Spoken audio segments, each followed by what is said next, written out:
সকাল সকাল উঠে বাচ্চাদের টিফিন বানানো কিন্তু অনেক বড় ঝামেলা, কারণ এখন এমনিতে কিন্তু সকাল সকাল ঠান্ডা। আর আমি কি করলাম, আগের দিন এরকম করে টিফিন বানিয়ে রাখলাম, আর পরের দিন সকালে একটু 10 মিনিট বা 5 মিনিট আগে এটা খালি গরম করে দেব। আসসালামু আলাইকুম সবাইকে। তো এখানে কিন্তু আমি ময়দাটা দিচ্ছি আর এই স্বাদ মতো লবণ দিলাম।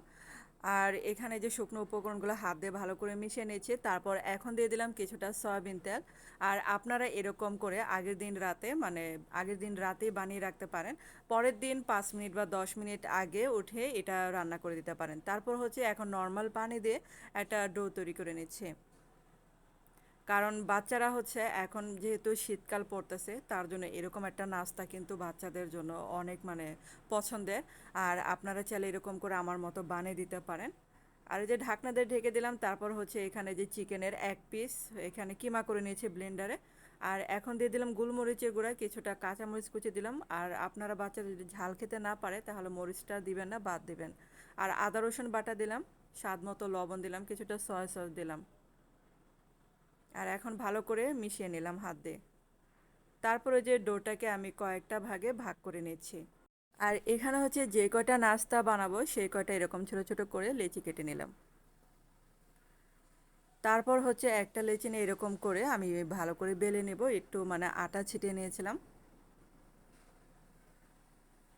আর এখন হচ্ছে এই যে মাংসের পুরটা দিয়ে দিলাম।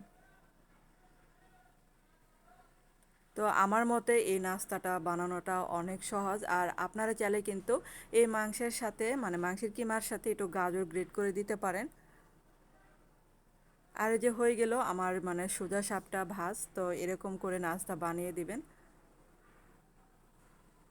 এখন এই যে আরেকটা বানিয়ে দেখাচ্ছে আপনাদেরকে, তো সেমভাবে এটা বানিয়ে নেব।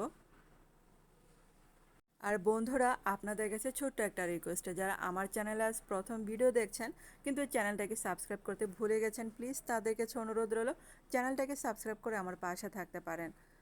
আর এই যে সেমভাবে ভাজ করে আমি সবগুলো কিন্তু বানিয়ে নেব। আর এটা যেহেতু আমি ফ্রোজেন করে রাখবো, যে এই কয়টা হয়েছে আর কি, তো আমি কিন্তু সবগুলোই স্টিম করব না, আমি কয়েকটা স্টিম করে আপনাদেরকে দেখাচ্ছি। আর এই নাস্তাটা মূলত আমি টিফিনের জন্য বানালাম, তার জন্য অল্প কয়টা কিন্তু স্টিম করে আপনার দেখালাম, আর এই কয়টা এরকম করে ফ্রোজেন করে রেখে দেব। তারপরে যে দেখেন 10 মিনিট রাখলে কিন্তু এটা হয়ে যাবে।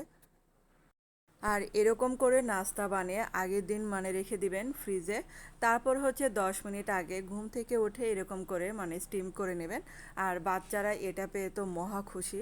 আর সকাল সকাল টিফিন নিয়ে কিন্তু মায়েরা অনেক ঝামেলা হয়, তো আগের দিন এরকম করে বানিয়ে দিবেন। আর সকাল সকাল উঠে এরকম করে স্টিম করে দিবেন, তাহলে কিন্তু অনেক উপকার হয়।